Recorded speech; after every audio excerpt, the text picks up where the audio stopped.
Ay, nako. No guys, gagawa tayo ng pa-reveal. Wait lang ako ah.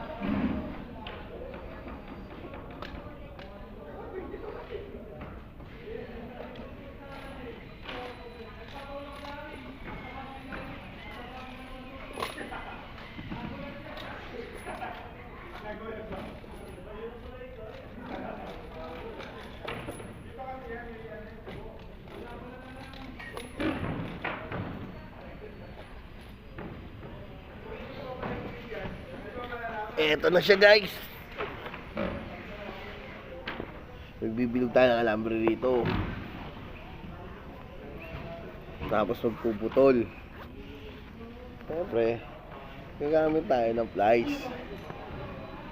Mga guys, gamit tayo ng plies. Dalawang plies. Vlog yan. Alambre. Kaya alambre. Hello, my vlog.